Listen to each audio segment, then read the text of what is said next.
This is a good crowd. I'm so excited that you're here tonight because you are here for a treat. How many got to see part one? Okay, they're back. See, a lot of them are back. She was so worried nobody was going to show up. We have a really good program tonight. It's going to be some interesting facts that you probably never knew about our First Ladies, as you recall last time. So I'm not going to waste time with me talking. I'm going to get Dianne to come on up. Okay, and I turn this on, I hope. Good evening, so glad all of you came. I want to start, I don't remember exactly where I was when I ended the last time. That was a year and a half ago. I can't believe it's been that long. But I'm thinking it was around Lincoln, Mrs. Lincoln. And so therefore, Debbie's saying yes, so I guessed right. Okay, so therefore, we're going to start with this lady right here. Her name is Eliza Johnson, and I'll show you her big picture. And why we're starting there is for a very good reason, as you will see. This is Eliza. Eliza's maiden name was McCardle. I'm hoping that I get as far as Mamie Eisenhower, because I think all of you will know. I think all of you will know from, turn that off or down or something, Paul. Anyway, I think all of you will know from Mrs. Kennedy onward. And so I'm hoping to get through Mrs. Eisenhower. Okay, I hope.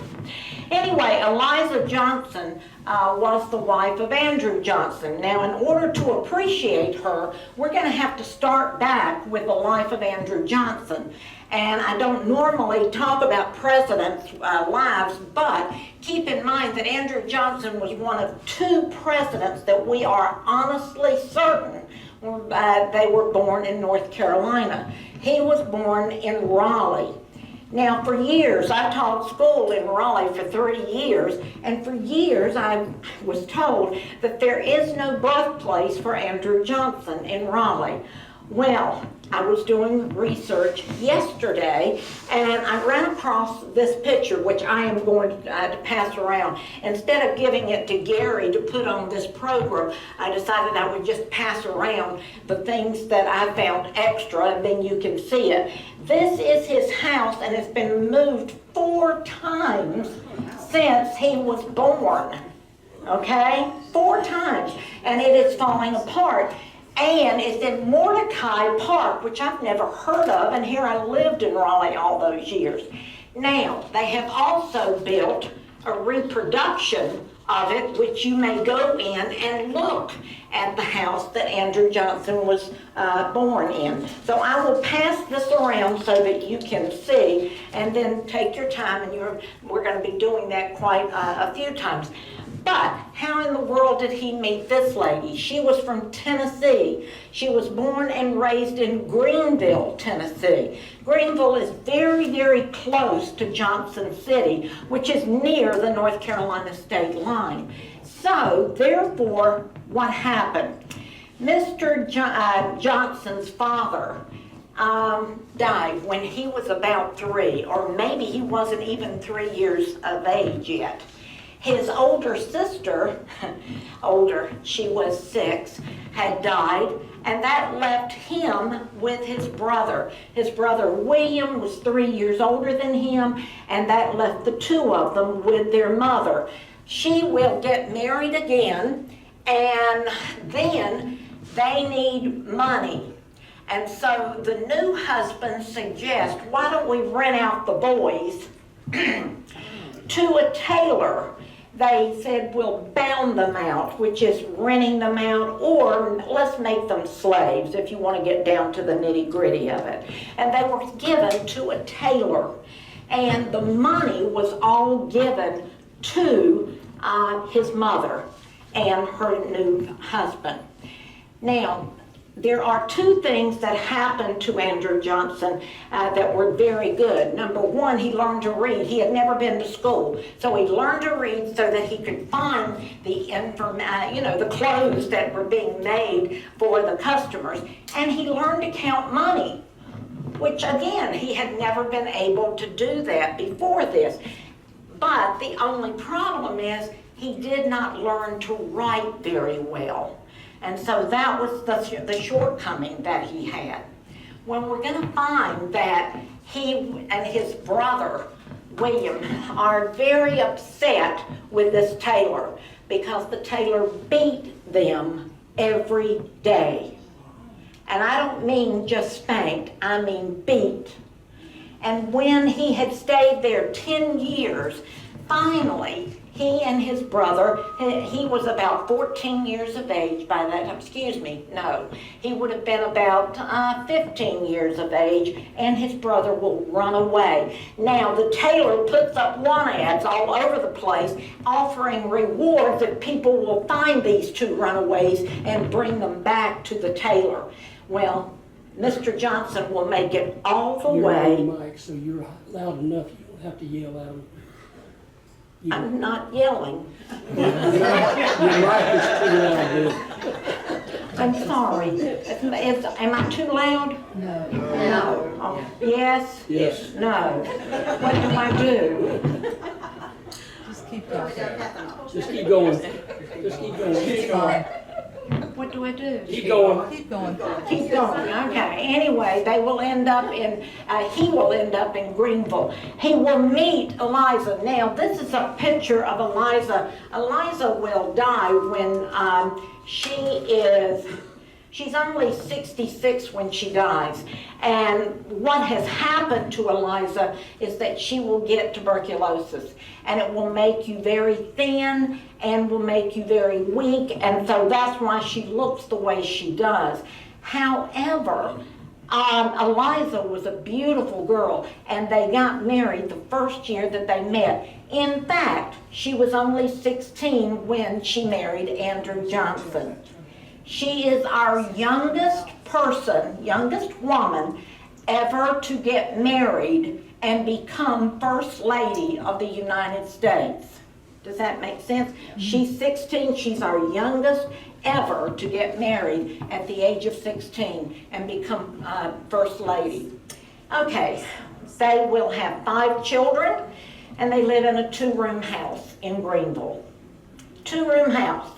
She does have a very good education, even though her father did not have a lot of money. He was a shoe cobbler. Even though he didn't have a lot of money, he put all of his money into education for his children. And so she was educated. She taught Andrew how to write. She taught Andrew how to read better. And in 1830, there is an opening for the mayor of Greenville, Tennessee. And she tells Andrew, you need to run for that job. He becomes the mayor in 1830. And then in 1843, he becomes a member of the House of Representatives in Washington.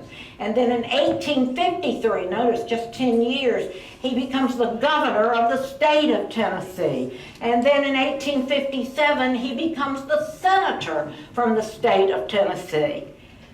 And then we have the Civil War.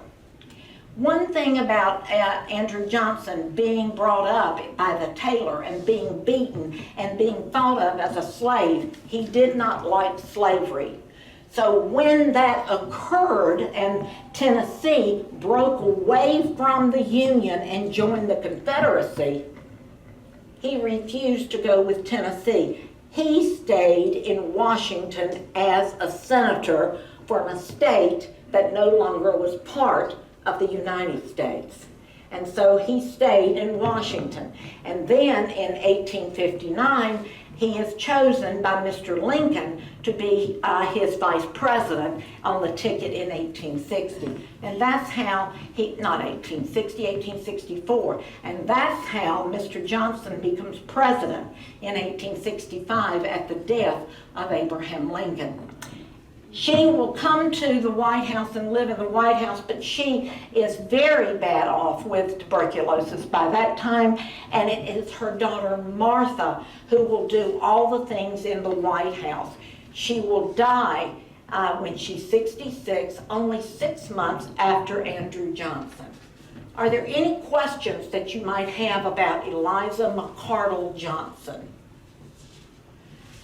Okay. Our next lady that we're going to talk about, what did I, here, okay, is Julia Grant. I want you to look at her eyes. Please notice that she is born cross-eyed. There was a procedure started at Johns Hopkins University in 1839. She could have had that procedure because her father had the money to do it, and she refused to have it done. So she thought she would wait and have it done later. She was born in Missouri. Her father had slaves. Please notice her last name, Grant. So she's married to Ulysses Grant. Ulysses Grant, who will become the leader of the Union troops, and her father has slaves in Missouri. Okay? Mr. Grant's parents hate the fact that he is marrying a Southerner. They do not like this at all. They found that she was more likable once they got to know her, but they didn't like the fact that her father had slaves. Okay, a little story about Mr. Grant that you have to understand that I think is kind of interesting. He decided to go to West Point because his parents had very little money. He wanted a school that would be good, but that would be cheap. Well, West Point was free. So that sounded like a good school. Okay. So now comes the story. Did he fill out the application, or did his congressman fill out the application? His congressman did have to approve the application, but who filled it out? Now, why is that important? Because Ulysses Grant was going by his middle name. His middle name was Ulysses. He was born, and his birth certificate says that his name was Hiram Ulysses Grant. Hiram Ulysses Grant. And when you went to West Point back at that time, on your shoulder of your uniform, you had to have your initials. And on the pocket of your uniform, you had to have your initials. His initials would have been Hug, H-U-G. Can you imagine going to a men's school and your initials are right here, all over the place? So therefore, did he change his initials, or did the congressman go berserk because the congressman only knew Ulysses Grant? So he said, well, he's got to have a middle name. So he wrote in S. Now, what does S stand for? Truman, it stands for nothing. Ulysses, it does stand for something. Ulysses' mother was a Simpson. So, Ulysses Simpson Grant, U.S. Grant. And that's how the name just stuck from there, that point on. They were engaged for 4 years. What took place? Well, we have, of course, how did she meet him? I should say that. Her brother, Frederick, also went to West Point and brought his roommate, Ulysses Grant, home to meet the folks. And so they came from New York all the way to Missouri and met his folks and his family. And so then that's how he met Julia, and fell in love with her immediately. And within a year, they are engaged. But they are engaged for 4 years. After the Civil War, well, excuse me, let's go back. the Civil War is a long way down the road. We have the Mexican-American War that will take place in the 1840s. And so he and Robert E. Lee and several other big generals from West Point are sent to Mexico to fight in the Mexican-American War. And then he is sent to Texas to get Texas, get it back in order and so forth and so on. And it will take 4 years before he can get back to Missouri and they can get married. They got married one day. The next day he was sent to California to deal with the Indians in California. They said that he started drinking, and this is where this rumor comes in that he was a drunkard. Now, from what I have read, he missed Julia. He was so in love with Julia that he missed her so much. He did drink, and he did drink a lot. But after he comes back and quits the army, and in the next war, he comes back in 1854, the next war, the Civil War, he is not a drunkard like they said during the Civil War. He may have had a drink, 1 or 2 drinks the whole 4 years, but he was not the drunk they said he was during the Civil War. So he comes back, and they, of course, they have 4 children. He does quit the army, and he goes and takes his family to Illinois. Get them out of that slave country. And so they go to Illinois, and he works for his father, who has a merchant store selling leather goods. And he makes, now get how much he makes. He's got 4 children. He makes $600 a year. In today's money, that is $20,000 a year. If you want to convert to money from a long time ago, there is a formula, westegg.com/inflation. I'll give it to you if you want it, and you can take any amount of money from way back when, and it will tell you exactly what it would be in today's money. When he is elected as president after Andrew Johnson, because Andrew Johnson, I forgot to tell you, was the first president to be impeached. He's impeached because he fires one of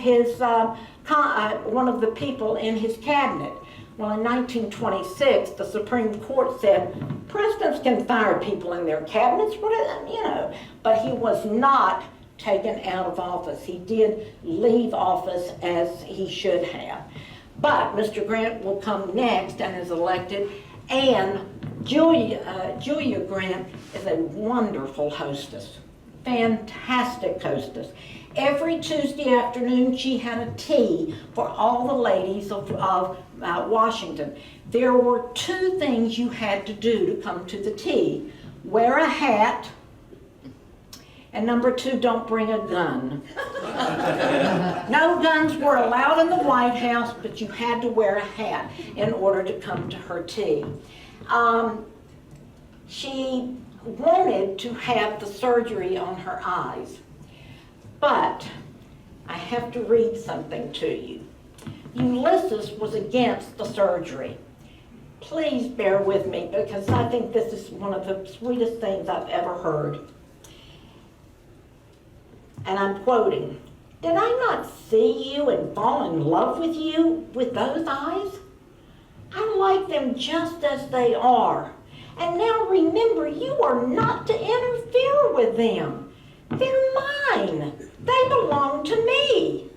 And let me tell you, Mrs. Grant, you had better not have any experiments made on them, as I might not like you half so well with any other eyes. And I love those." Isn't that a sweet comment for him to make?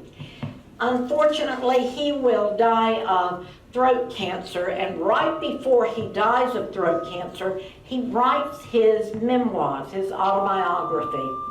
He had a man that you may have heard of, Mark Twain, come and read his book to make certain that it is written well, okay? not well, but that the English and everything is okay. And so it is sold. It is sold. And the book is sold for $450,000 the first year. In today's money, the Grant family made $15.5 million the first year the book was out. Okay? So they had plenty of money to live for the rest of their lives. Any questions on Julia Grant? Okay? Lucy Hayes. Now, she is our only First Lady that will have a full-length, she's not the only one, but she is our First Lady to have a full painting made of her. And this painting was given to the White House, and we'll talk about why she was the very first one. She married Rutherford Hayes. They were from Ohio. And before you ask me, because I know someone's going to, there were 7 presidents born in Ohio, 8 presidents born in Virginia. However, if you call the Ohio Historical Association, which I did 2 weeks ago about a different thing, they will tell you that they had 8 presidents, and you'll say to them, as I did, no, you're counting William Henry Harrison. He wasn't born there, he just lived there. And they'll say to you, oh, you're right, that is true. Okay? So William Henry Harrison was born in Virginia. He just happened to live in Ohio. Okay? So let's not, I have to take care of the neighbor state. Anyway. Mrs. Hayes was born into a very wealthy family. Her father was a doctor, and she was the very first Lady to be called First Lady. What did they call them before that? President's wife. Well, how did they address First Lady? They said, my lady, or they said, Mrs. Washington. They didn't say First Lady.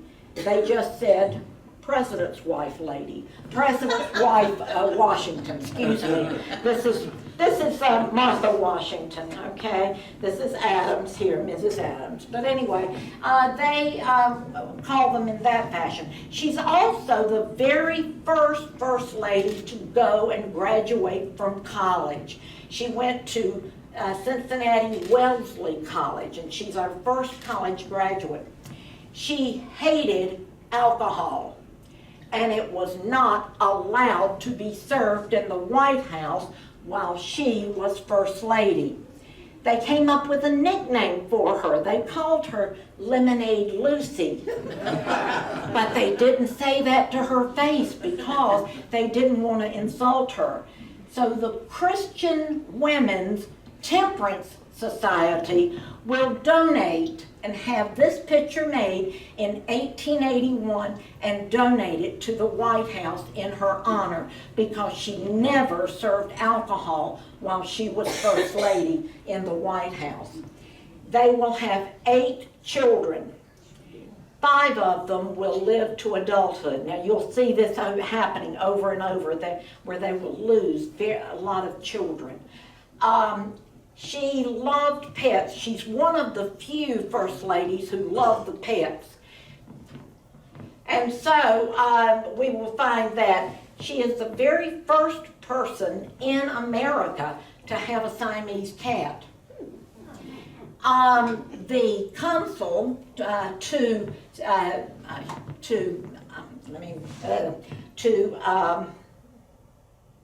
I can't read my writing. It was the U.S. consul to Taiwan, and Taiwan becomes known, at that time, was known as Siam.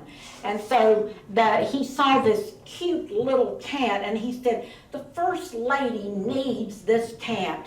Really, she really does. It was so darling and so cute, and he knew that she loved pets.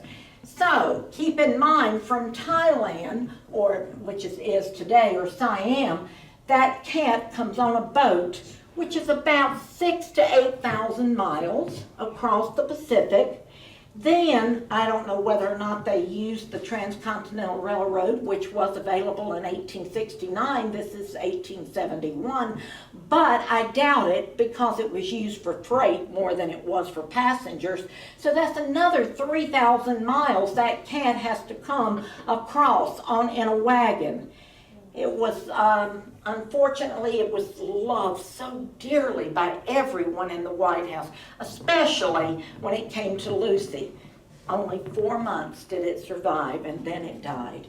And that was very, very sad. She also had a greyhound dog. I had to look up what that was. It's a very skinny greyhound. 2 shepherd dogs, an elk-hound dog, which is a very husky dog. She had 2 2 cows, a goat, a mockingbird, 4 kittens, a peacock, and 5 horses. They called it the Noah collection. And she loved the idea that she had it. A bathroom was installed while they were there in the White House, and a telephone was brought in and was installed. A typewriter was brought in. You can't see this, but you know what a typewriter looks like. They said that the entire family, Hayes family, would get around the typewriter and just die laughing because the keys weren't in alphabetical order. Why didn't they put the keys in alphabetical order? It only made sense to do that, but they didn't do it. Thomas Edison will send her his very first phonograph that will work.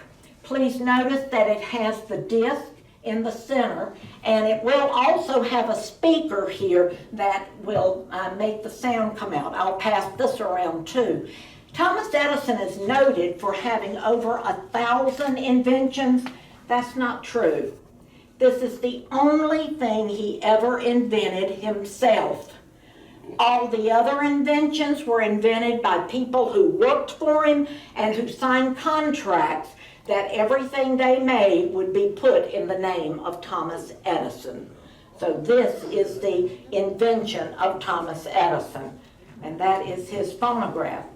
They also have running water. Of course, if you've got a bathroom, you've got to have running water. And she also restarted the egg roll at Easter time on the White House lawn. In 1814, of course, the White House was burned on the inside and the yard was messed up. And so the egg roll was taken to the Capitol because most of the Capitol's yard was in okay condition. But now Lucy will have that egg roll brought back, and it will stay there and will never be bothered again, except during the time that the Trumans are having to be out of the White House when they're redoing the entire White House. They have to stop the egg roll then. So, therefore, any questions about Lucy Hayes? Yes. Did they finally burn her picture, or what happened to it? The picture is in the White House. It's still there? It goes either from the White House to the Smithsonian or back to the White House. Also, the McKinleys, who we haven't gotten to yet, that becomes the First Lady's Museum, and that's in Ohio. Sometimes many of the things that First Ladies own will go to that museum. Okay? This is Lucretia Garfield. Mr. Garfield called her Crete. There was 1 year difference between him and her. He was 1 year older than her. She was born in 1832. They both became teachers, but they didn't tell anybody, and they waited 10 years to get married. And there's a reason why. Because he became her teacher. He was 1 year older than her, so he graduated 1 year before her, and so he was her teacher for 1 year. And they were afraid if they got married, rumors might spread, if you get my drift. And so because of that, they waited as long as they thought was proper. 10 years is a little long, but they waited 10 years before they got married. They had 7 children after waiting those 10 years. 5 of them will live to be adults. Now, she is very much into history. She's my kind of lady. She was in the White House only a short time because we already know that Mr. Garfield is going to be assassinated, and you know that. Well, what is the story behind all of that? This is a picture, and it's the best picture I could find, which is a lousy picture, of the Capitol when it was back in the 1870s. You will notice there is no east wing or west wing. They had not been built yet. But we know that on the second floor, they had the Senate would meet, and on the second floor, the U.S. Supreme Court met. Down in the basement, almost the entire basement was taken up by the House of Representatives. Over in one corner was the Library of Congress. They hadn't built one of those yet. So therefore, she was very much interested in history. She wanted to do some research on the White House, and so she went to the Library of Congress down deep in this corner back over here, and there was a collection of mosquitoes, and she was bitten and came down with malaria. And the doctors tell her, you must go to New Jersey. You've got to go to New Jersey to the beaches and recover from your malaria. Now remember, he just came in the White House in March. You do know that presidents back at that time did take their oath of office March 4th, right? Or do I need to tell you about that? Tell us. Okay. They had the election in November. Will you stop? They had the election in November, okay? So a president was decided. However, it takes a while to get someone to know that they've been elected either to the presidency or the vice president, or whether you're elected to the House of Representatives or the Senate or whatever. So it usually took until March to do that. So March 4th, the president took his oath of office. Now, after March 4th, the Congress would meet for 1 week. Then they all went home. Why did they go home? To plant their crops. They had to plant their crops, make certain that all the crops were planted and everything was ready, and they stayed through harvest time. Then harvest came, and then it was time to go back to Washington. So they showed up in Washington the end of October and stayed until the second week of March. And that was the entire expense of the Congress. Now, the president and the vice president and the cabinet stayed in Washington the whole time and worked. The Congress did not, okay? So that was all changed in 1933, when Franklin D. Roosevelt took the oath of office on January the 20th. And now there's no rule, there is a rule. You must take your oath of office on January the 20th, even if it's a Sunday, even if a Super Bowl game is being played, which is what happened when Mr. Reagan was going to take his oath of office. He took his oath of office in the White House on January the 20th, and then on January the 21st, they had the big parade. He took his oath of office again, and they had the big celebration, but he had already taken it on January the 20th. That is the day that it must be taken, okay? Okay. Anyway, it's July of the year that he comes in 1881, and we find that Mr. Garfield wants to go to New Jersey and spend July the 4th with his wife, of course. And so he goes to the train station to get on a train to go and see his wife. Well, as he's walking in the train station, whoops. This man comes up behind him. His name is Charles Guiteau, and he fires a shot into the back and arm of Mr. Garfield. Now, why does Charles Guiteau do this? Charles Guiteau had campaigned for Mr. Garfield, and he thought he deserved a government job. And therefore, he had not gotten a government job, and he got mad at Garfield for not giving him one. So he shot him. Now, the bullet did not go in his spine. It went right next to his spine. He kept saying, "What's wrong with me?" He was conscious the whole time, and he laid down on the floor there at the train station. Back then, doctors didn't know about dirt, I don't think, because they did not wash their hands and they did not wash their instruments. And a doctor came up and took his hand and started digging for the bullet. Now, the hole in his back was 3 inches deep, okay? 3 inches deep. He tried his best. But the whole idea was doctors thought if you get the bullet out, everything will be okay. So they tried to get the bullet. They couldn't, so they brought the buggy that he rode in. They laid him in the back. They took him back to the White House and took him upstairs to his bed.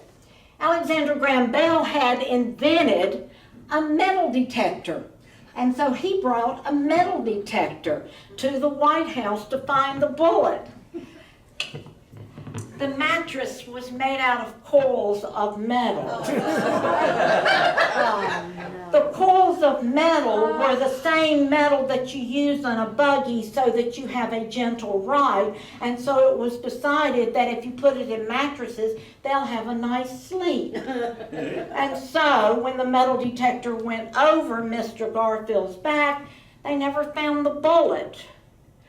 12 doctors will operate on Mr. Garfield. 12. That's 12 different ones. By the way, they didn't have anything at that time except brandy, okay? And by the time they finished, they had a hole that was 20 inches wide.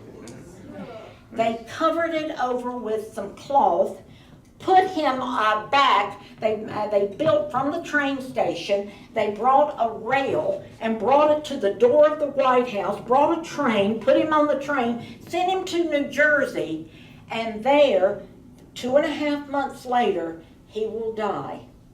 Gangrene will have set in, and he dies. And he's brought back the same way he left. Mrs. Garfield will reserve all of his papers and will start the very first presidential library in Ohio, where he was born. Okay? Any questions? I keep forgetting. This is Ellen Arthur. She was never First Lady because she had died of pneumonia before her husband took over as president. He became president with the death of Mr. Garfield. So why do I even have him up there? Because I wanted to tell you about Mr. Arthur. He's our 21st president of the United States, Bruce. You ask me all that all the time. Mr. Arthur does a very, very evil thing, I think. He walked into the White House. Now, Mr. Arthur was very rich. He was from New York, and he was uppity up. He walked in and he said, "This place is nothing but junk. Look at all the junk." And he went upstairs to the bedroom and he said, "There's clothes on the floor, in the closet." And back then they had, you had to, if you were a president, or first lady, you had to put the president's name, who was president, who had bought the clothes or bought the item, so they knew whose item and whose clothes. He had 24 wagon loads of junk, quote unquote, taken out and thrown away. We know that the pants of Abraham Lincoln was part of that, and we know that there was a hat of John Quincy Adams. How do we know that? Because when Jackie Kennedy comes in as First Lady, she's trying to get everything back that she can that had once had belonged there, and so there was the name written on the bottom of the garment, and so they knew what belonged to whom. Any questions? So that's the only reason why I brought her up. Mrs. Cleveland will take forever. I don't know how much time I've got, but it will take quite some time. And only because I've got to talk about Mr. Cleveland. This is Mrs. Cleveland in her wedding dress. Those are real flowers that she will have put on her wedding dress, okay?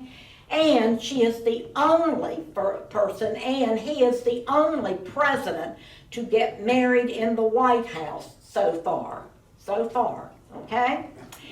Now, let's talk about her husband, Grover Cleveland. Grover Cleveland, so far, but it can change, as you all know, was elected in 1884. He ran again in 1888 and was defeated. Then he ran again in 1892 and won. So he was president, then he wasn't president, and then he was president again.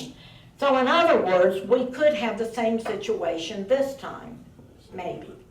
So therefore, let's talk about Mr. Cleveland just for a moment.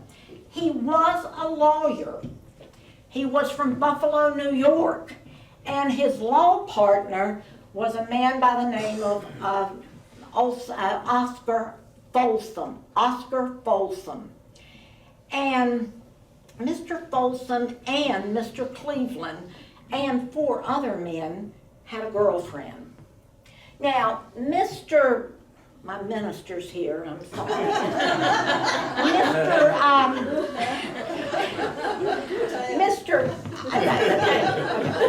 Mr. Cleveland, and when this affair goes on with these 6 men, and you may want to see a picture of Maria.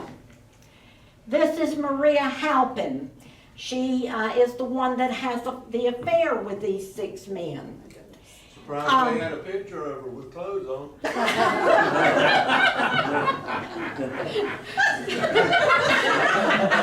Who said that? Terry? Terry. No. Terry said Terry, how did I know it was you? Okay. She gets pregnant. And when she announces to the 6 men that she is pregnant, they're all married except for one man. Grover Cleveland. He's not gotten married yet. So Grover Cleveland will step up and say, I'm the father, because he didn't want to mess up the marriages of the other 5 men. He will not only say that he's the father, but he will support the child it's a little boy, while he's growing up. He pays for the college education, and the guy goes on to become a doctor. He pays for medical school. And so Grover Cleveland does all of this.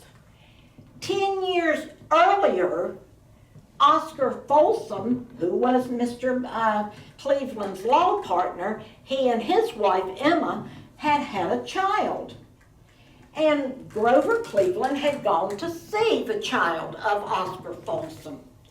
And the child was so cute. And he took the child her very first buggy. They didn't call them carriages back then. It was a buggy. They named the child Frank Clara Folsom. Frank, F-R-A-N-K, Frank Clara, and they called her Frank. Well, as she got older, she didn't like Frank, so she changed her name to Frances. And Frances Folsom, is going to be this lady right here. There are 27 years between the ages of Mr. Cleveland and his wife, Frances Folsom, 27 years. Now, when he runs for president in 1884,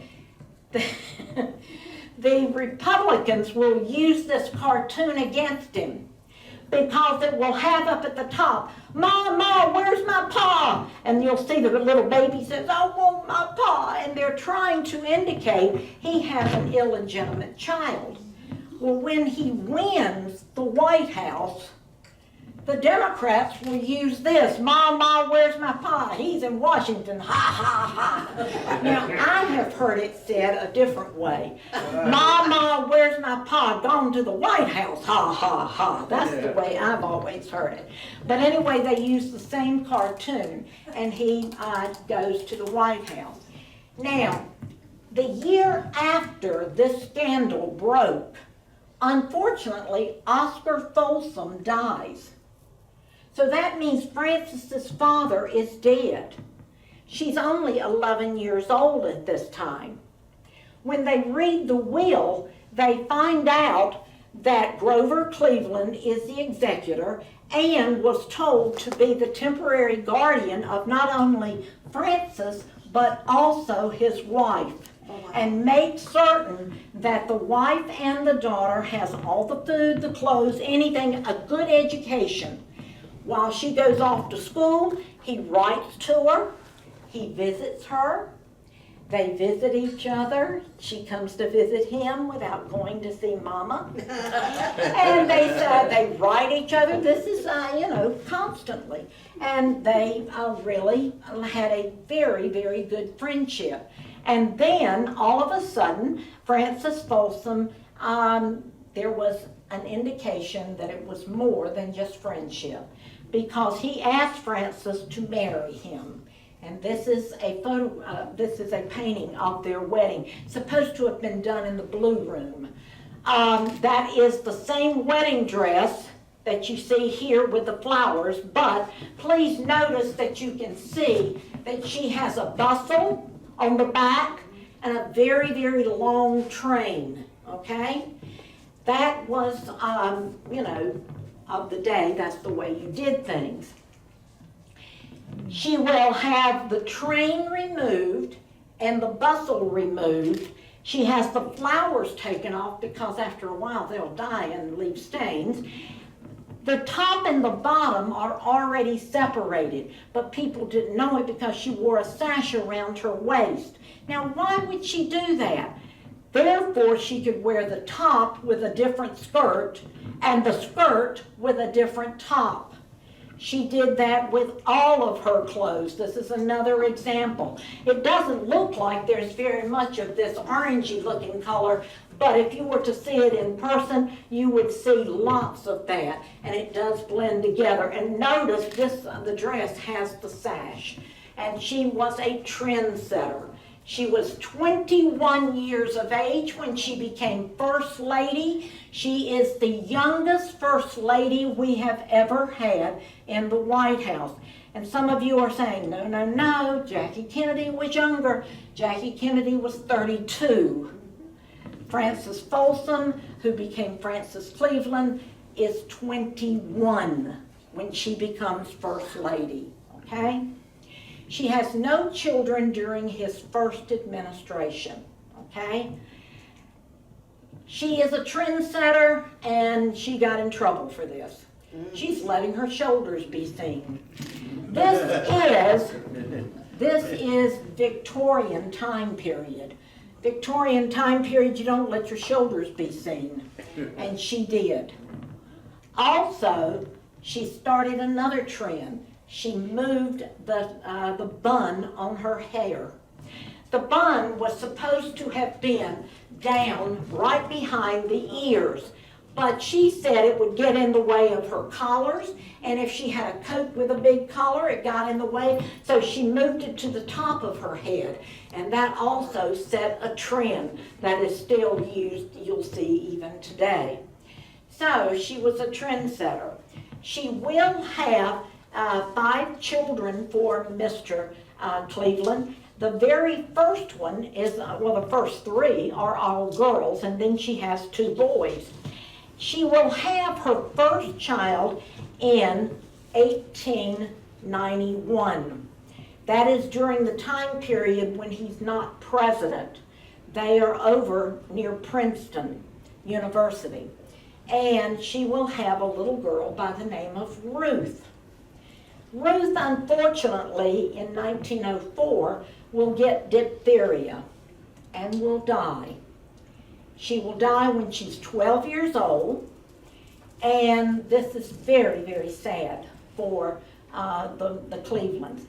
The next little girl that she will have will be born in the White House and is the first, and as far as I know, the only child born directly to a first lady and president while in the White House.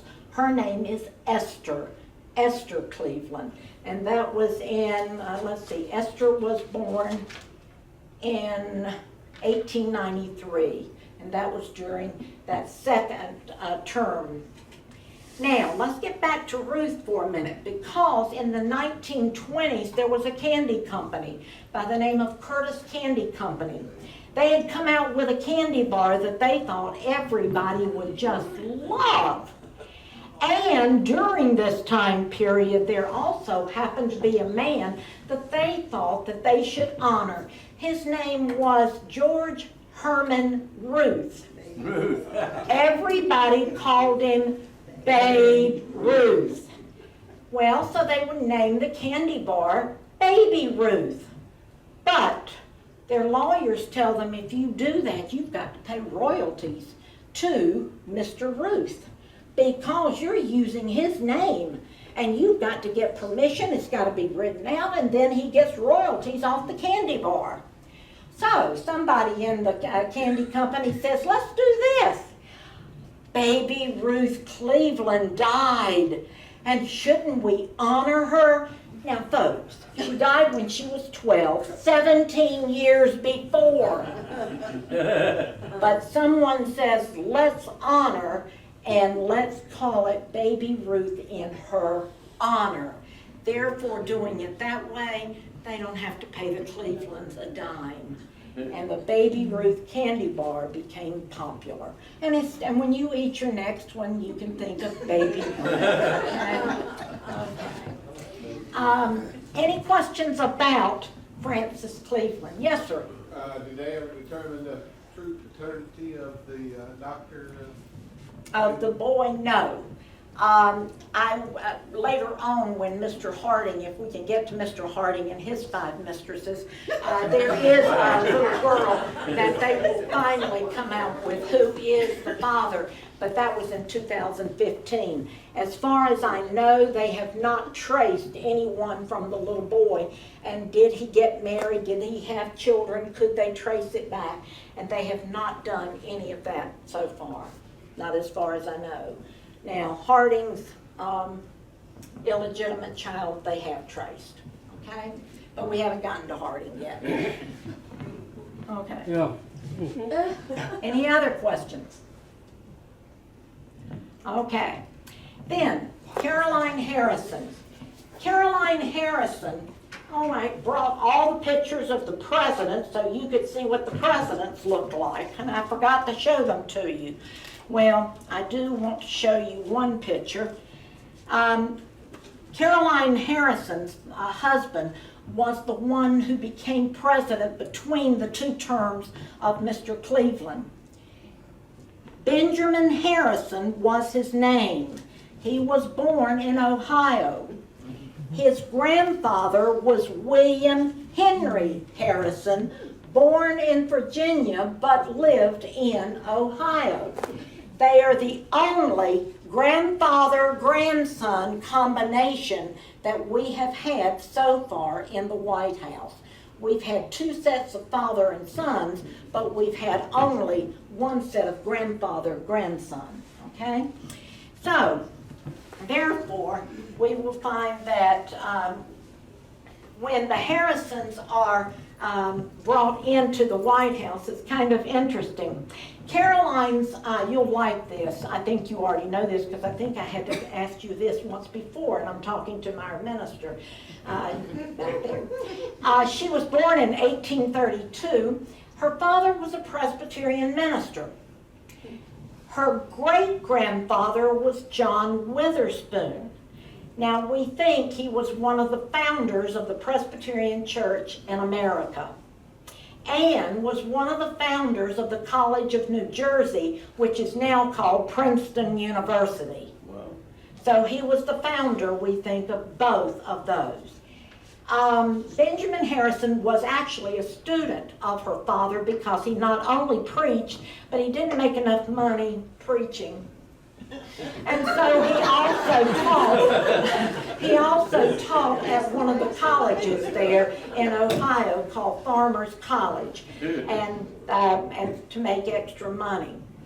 When she comes into the White House, she realizes she's had 3 children. One has died, so she has 2 children, a boy and a girl. There's 4 of them. Well, there's 5 bedrooms. So they've got it made. Yeah. She already knows they don't have it made at all. Yeah. The Harrisons wanted to be in the White House back in the 1840s. They didn't get in because Mr. Harrison, I didn't tell you this, but William Henry Harrison was president for 30 days. He made a speech out in a freezing rain for 2 hours, and then he died of pneumonia 30 days later.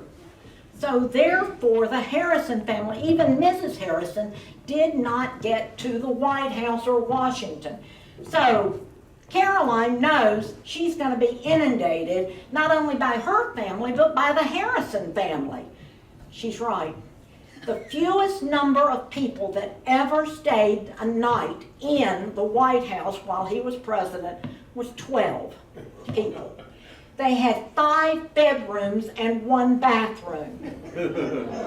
She sent a message to Congress, please add an east wing and a west wing so that we can have more room. They said it's not valid right now. We will let you have another bathroom. So they got another bathroom. She went in one of the bigger of the bedrooms and said, why don't we build a wall in the middle of the bedroom and make 2 bedrooms out of this one? So she had another bedroom built just by slicing up one of the bedrooms. They still ended up with 6 bedrooms and the 2 bathrooms. Just so you know, now there are 16 bedrooms in the White House. There are 35 bathrooms in the White House. Well. There are 6 levels in the White House. There were only 3 when they were president. I even called the White House Historical Association to verify this because I wanted to make certain. There are 2 basements. There are then the 3 floors, the floor where you enter, then the floor that, where the dignitaries enter, and you don't actually see that except the side, and then the floor, the main entrance, if you go in the front door, and then the second floor where the bedrooms are, and then there happens to be what they now call a solarium. It was actually an attic until Jackie Kennedy made it into a solarium or a playroom, okay? There are 132 rooms in the White House, just for your information. Okay, they will also have greenhouses built so that they can have enough food. And she went out there and even worked in there. And the White House was connected with electricity during his administration. The Harrisons were scared to death of this. This is the on and off switch. They thought that they would be electrocuted if they turned it on and off. So they had the maid or a butler to turn it on or off in the morning and night. They refused to touch that. That's the Harrisons for you. She was, I think, probably the most underrated first lady we've ever had. She knew about what Arthur had done, Chester Arthur, and had taken all those wagonfuls of antiques and clothes. She went up into the attic thinking it was going to be empty, and maybe we could build some bedrooms upstairs in the attic. She went up in the attic and realized Chester Arthur forgot it was up there. It was full. It was full of antiques, and underneath everything was the name of the president who actually bought it. Now, there was also a tradition, up until Jackie Kennedy, that if you're president, you can take anything out of the White House when you leave. Did you know that? So we don't know how much stuff was taken out, but you could take anything. You could take one thing, or you can take 20 things. You were president, you could take it, okay? But Jackie Kennedy has a law, gets John to have a law passed so that that doesn't happen anymore. We will find that she will also find China. The China fascinated her. And so she started drawing pictures of the China. And on the bottom of the China, it had whose administration it belonged to. And so they said she started the idea of collecting China. Now, they said the China room, but she didn't bring it downstairs. She was scared that somebody from Congress would see all this stuff and would throw it away. So she kept it all, but she made a catalog. She inventoried everything she found and wrote out who made, whose it was and what it looked like if she could draw it. Now, when Mrs. Roosevelt, and I'm talking about Theodore Roosevelt's wife, becomes the First Lady, she will add to that China collection, and she's the one who starts the China room in the White House. But it's based upon the catalog that this lady begins. Unfortunately, she does not live all 4 years of Harrison's reign. She will come down with tuberculosis. She needs a nurse, and so she gets her niece, her sister's daughter. The daughter's name, or the niece's name, was Mary Dimmick. Mary Dimmick. 4 years after her death, her husband will marry Mary Dimmick. And they will have a daughter. And so he will have another child, but this time with his wife's niece. That's just unbelievable to me. Any questions? Time's up. Any questions? Time's up. And is it time that I should stop because I'm just getting to Mr. McKinley? Leave it up to y'all. You want to go ahead? Maybe that's telling me it's time to quit. There we go. Oh, There's it's Ida working McKinley. now? Yeah. Oh, there's Ida McKinley. Ida McKinley, okay. We'll finish up with Miss McKinley then. Ida McKinley, her hair just bothers me. Ida McKinley was born in Ohio. I keep wondering, my grandmother used to wear what they called a rat Oh, yeah. at the back of her hair, and I'm wondering if she has a rat on each side of her hair. That would that be a rat? Oh my goodness, okay. Well, she is married to, of course, Mr. McKinley, William McKinley. They will have 2 small children, and both of them will die as infants. Now, the doctors at that time said that her condition, she started having seizures constantly. And they said it was the grief that she was having, and that led to stress that was leading to the seizures. However, I have discovered that epilepsy, they called it epilepsy. However, epilepsy is actually caused by brain damage. They now think that she probably, after either one or both of the little girls died, that she probably either fell or hit her head against something or took something and hit herself in the head because she had brain damage. That's what caused epilepsy.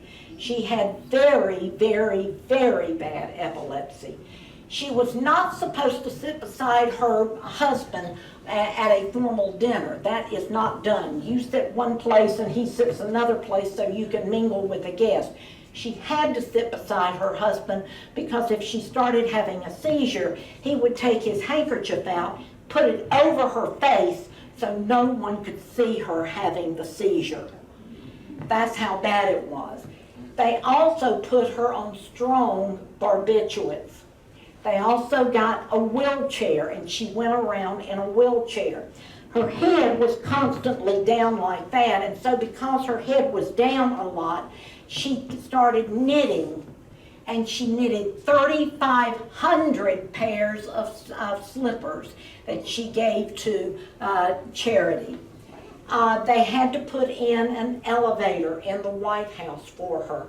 Now remember that he was elected in 1896, and then re-elected in 1900. And the elevator was put in 1897. It was run by water pressure. You have your elevator and you have water. And the water was actually underneath the platform. They would roll her on the platform, then increase the amount of water in here. And the pressure would go up and it would make the elevator go up. Then when she wanted to come down, she got on the same thing and they started releasing some of the water. A little bit of the water and the elevator would come down. And that's how they ran the elevator, with water. Okay, up and down. She hated the color yellow. She told everyone that yellow had caused her seizure. So she had anything that was yellow inside the White House destroyed. Anything outside the White House that she could see, she had destroyed if it was yellow. She went with him everywhere he went, except he went to Buffalo, New York, to the Pan American Exposition. She knew there was going to be a lot of people. She knew it was a long way from Washington. She decided not to go. She would stay at the White House. He was in a line and he was shaking hands with people. It was his habit to always wear a red carnation. He thought if he wore a red carnation in his lapel, that it would give him luck. A little girl who was 12 came up and shook hands with him and said, "Mr. Garfield, President Garfield, I just love your flower. Oh, it is so pretty." And he said, "Would you like to have it?" So he took it off his lapel and gave it to her. Two people behind him, behind the little girl, was this man, Leon, and it's pronounced Szelgosz. Szelgosz. He was a Polish American. He was an anarchist. He did not believe in having a ruler of any kind. No ruling power. Everybody just do what you want to. He had a handkerchief covering his hand. And he came up to Mr. Garfield, and everybody was talking about, "Look at him. He's put a handkerchief over his hand so he wouldn't get the president dirty. Isn't that nice?" No one knew that underneath that handkerchief was a gun. You mean McKinley, not Garfield. Did I say Garfield? I meant McKinley. McKinley, thank you. And so he walks up to Mr. McKinley, and Mr. McKinley puts out his hand to shake hands, and he shoots him right in the stomach. They will take him to the first aid room there at the expo. Have you ever been to the first aid room at Carowinds or at Disney World or somewhere like that? They're little tiny places. They found a doctor. The only doctor they could find was an OBGYN. And he was to operate in that room on the President of the United States. The little light bulb they had just would not shine enough. So someone brought a mirror and stood at the window and tried to get the light from the sun and direct it toward the wound where the bullet went in. and he was operated on. They couldn't get the bullet out. And he tried and he tried. And so they finally decided, by the way, they had found and discovered ether by that time. So he was put to sleep, okay? They took him to the president's house of the expo.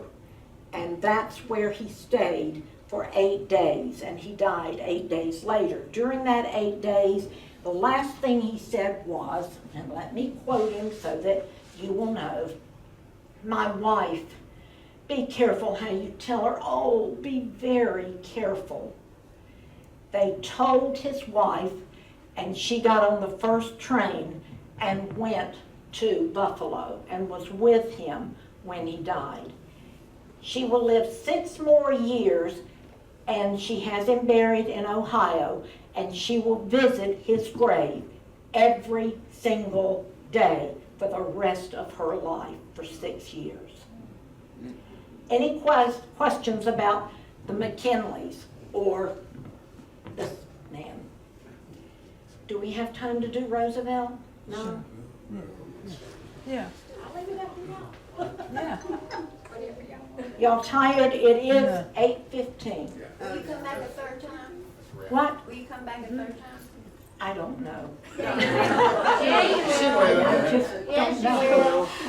I just don't know.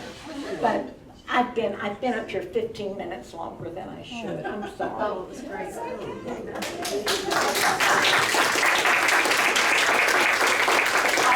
I really wanted to get through Mrs. Eisenhower, but I didn't. I will tell you that I have some things here for you. If you would like a copy of Mamie Eisenhower's $1 Million Fudge, I made some copies of it. Right here is the copy. And I've also made you a copy of Lady Bird Johnson's Pecan Pie, if you would like a copy of that. Okay, so I have that. Can I show them my shirt? Yeah. Mr. Roosevelt's, well, maybe I shouldn't.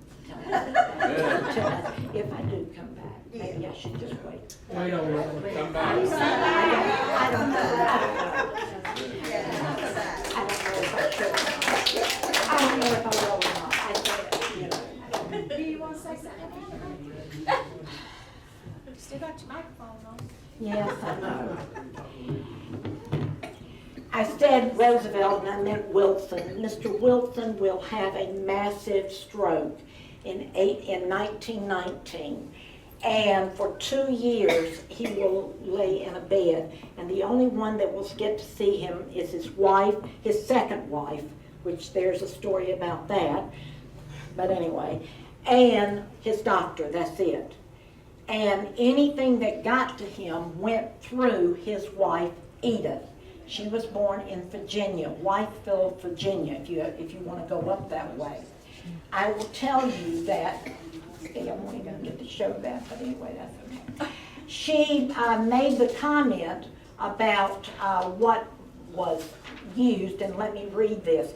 I study every paper sent from the different secretaries or senators and tried to digest and present in tabloid form the things that, despite my vigilance, had to go to the president.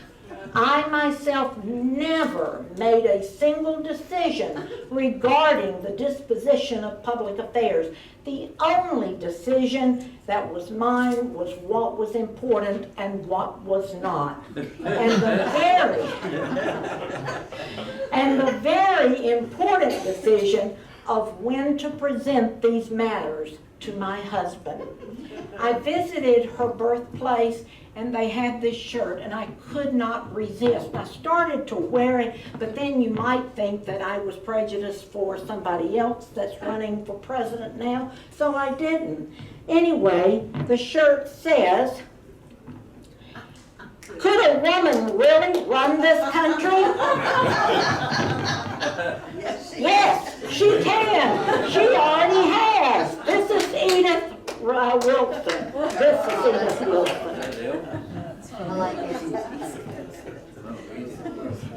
Okay, thank you so much.